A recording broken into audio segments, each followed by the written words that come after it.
Perkenalkan, kami dari kelompok 4 yang beranggotakan saya sendiri, Afni Oktavia, kedua, Aisyah Oktavia, ketiga, Puja Junivia, dan keempat, Lingga Anugrah Pratama. Pada kesempatan kali ini, izinkan kami untuk menjelaskan materi ajar yang berkaitan dengan teks biografi. Adapun subbab dari teks biografi yang kami bahas yaitu: pertama, pengertian teks biografi; kedua, struktur teks biografi; ketiga, ciri-ciri dan unsur teks biografi; dan keempat, kaidah kebahasaan teks biografi. Teks biografi adalah suatu teks yang berisikan kisah suatu tokoh dalam mengarungi kehidupannya. Teks ini ditulis oleh seseorang agar tokoh tersebut dapat diteladani banyak orang. Penulisan kisah hidup tokoh mencakup permasalahan yang pernah dihadapi, maupun kelebihan-kelebihan tokoh yang dapat menginspirasi. Biografi biasanya berisi tentang sejarah hidup seseorang sejak lahir hingga saat ini, bahkan sampai tokoh tersebut meninggal dunia. Tokoh yang biasanya dibuatkan biografi antara lain tokoh terkenal, orang sukses, dan seseorang yang berpengaruh atau inspiratif di masyarakat. Contohnya seperti pahlawan, negarawan, penemu, penguasa, sastrawan, dan sebagainya. Penjelasan selanjutnya terkait dengan materi struktur teks biografi akan disampaikan oleh rekan saya, Aisyah Oktavia. Baik, terima kasih kepada Afni. Selanjutnya saya akan menjelaskan tentang struktur teks biografi. Nah, dalam teks biografi terdiri dari 3 struktur, yaitu yang pertama, orientasi. Orientasi merupakan struktur bagian awal dari teks biografi. Bagian ini mencakup pengenalan tokoh dan latar belakang kisah atau peristiwa yang akan diceritakan pada bagian selanjutnya. Orientasi berfungsi untuk memudahkan pembaca dalam memahami informasi dasar mengenai peristiwa yang diceritakan. Bagian ini juga merupakan pengantar sebelum masuk ke dalam pembahasan yang lebih rinci. Struktur yang kedua yaitu kejadian atau peristiwa penting. Pada bagian ini diceritakan tentang rangkaian peristiwa, yaitu kejadian-kejadian utama yang dialami tokoh. Bagian ini disusun secara kronologis sesuai urutan waktu. Terkadang penulis juga menyertakan beberapa komentar pada bagian-bagian tertentu dalam kronologi peristiwa.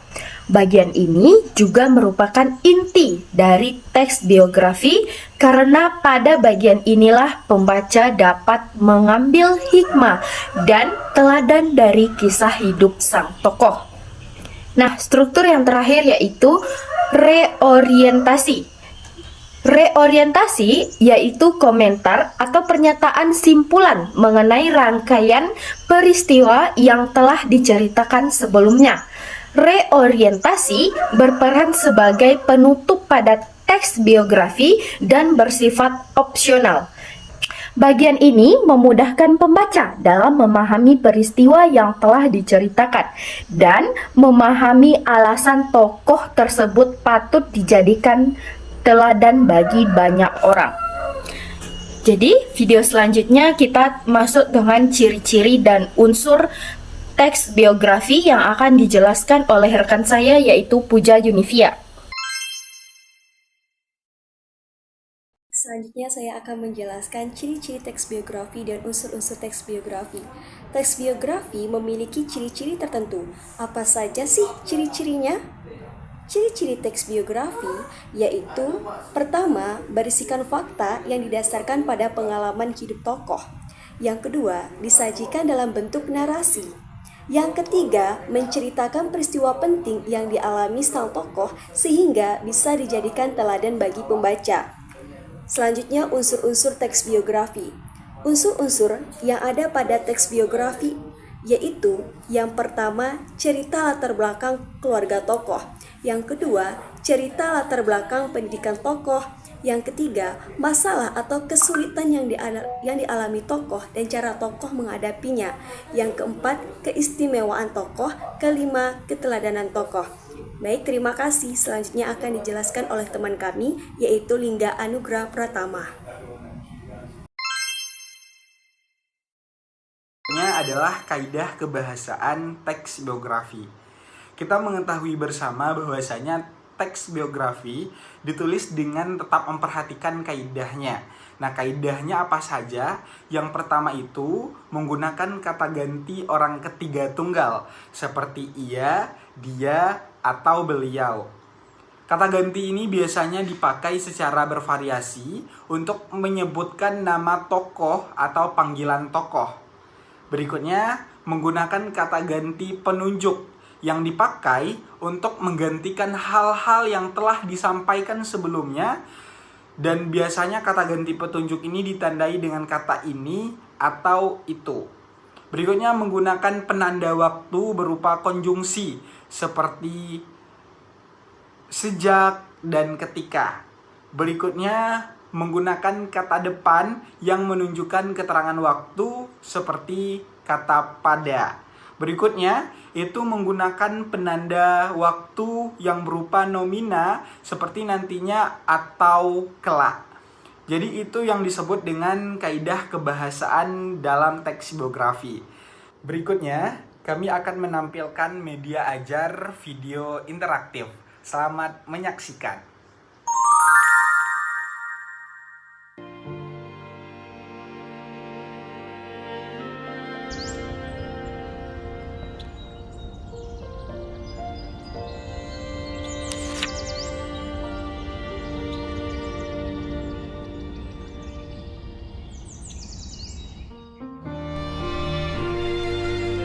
Bapak Pendidikan Indonesia. Sebutan yang akan terus dilekatkan kepada seorang pendidik bersahaja yang rela melepas jubah kebangsawanannya agar bisa berbaur dan merakyat. Tapi jarang kita tahu, sebelum menggagas filosofi pendidikan kita, beliau memulai langkahnya sebagai seorang aktivis, pejuang, dan wartawan cerdas dan tajam dalam mengkritik penjajahan. Dialah Ki Hajar Dewantara. Terakhir di keluarga bangsawan dengan nama Raden Mas Suwardi Suryaningrat. Ia lahir dengan tubuh yang sedikit berbeda. Sampai-sampai sang ayah memberikan nama pena yang lucu buatnya. Namun menurut sahabat sang ayah, bentuk fisik inilah yang menandakan sang bayi yang akan berpengaruh besar nantinya. Sebagai seorang bangsawan muda, Suwardi kecil memiliki hak istimewa yang tidak dimiliki anak lainnya.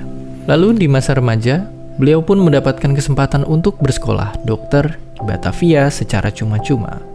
Namun dikarenakan tubuh yang sakit-sakitan, beliau harus tidak naik kelas dan dicabut beasiswanya. Walaupun pencabutan ini juga dicurigai karena ada motif politis di baliknya.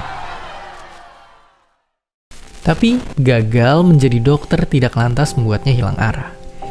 Malah ia menemukan kekuatan baru dengan bersenjata, kertas, dan pena. Tulisan-tulisan Suwardi menarik perhatian dua pemuda lainnya yang juga tengah membangun pergerakan, Dr. Cipto dan Douwe Dekker.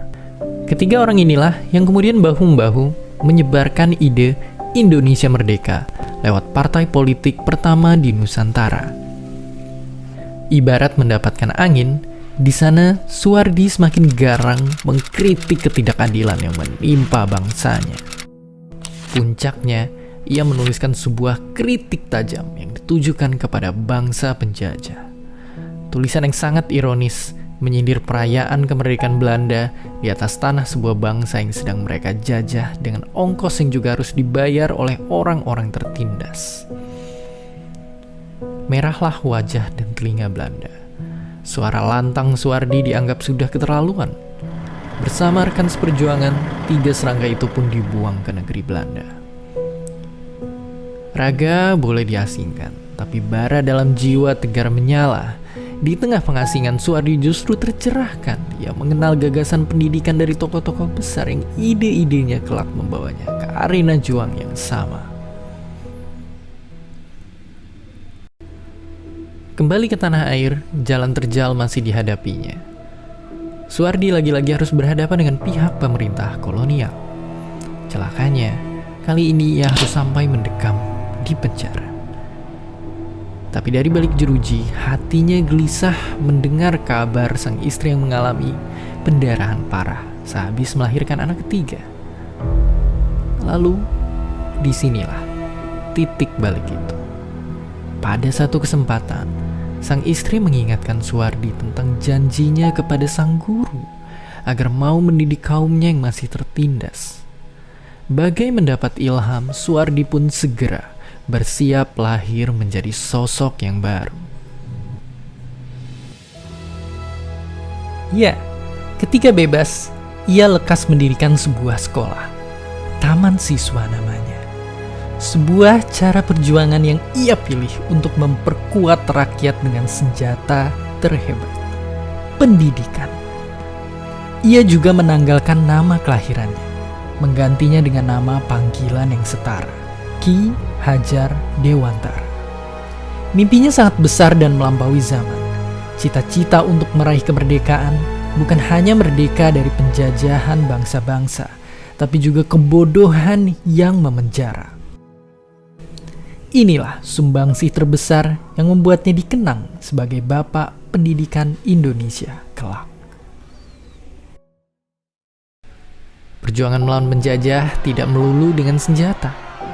Kisah dari seorang dokter rakyat membela kaumnya dengan cuma-cuma, juru ketik yang rajin mengkritik, ataupun seorang pendidik yang rela turun dan meninggalkan zona nyaman, menyadarkan kita kalau perjuangan itu adalah tentang memiliki ide dan mimpi yang besar. Butuh 3 dekade bagi 3 serangkai sampai cita-cita kemerdekaan dinikmati oleh kita semua hingga hari ini. Sekarang, giliran kita untuk menentukan mimpi dan cita-cita besar bagi Indonesia di masa depan. Dan seperti biasa, terima kasih.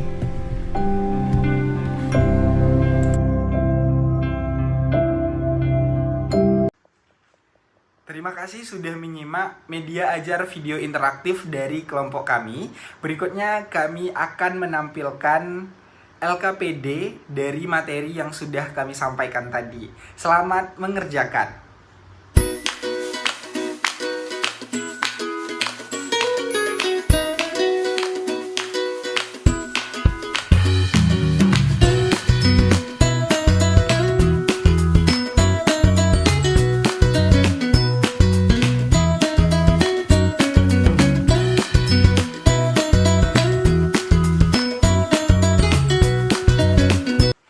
Terima kasih sudah menyaksikan video ini. Semoga video ini dapat bermanfaat untuk sesama.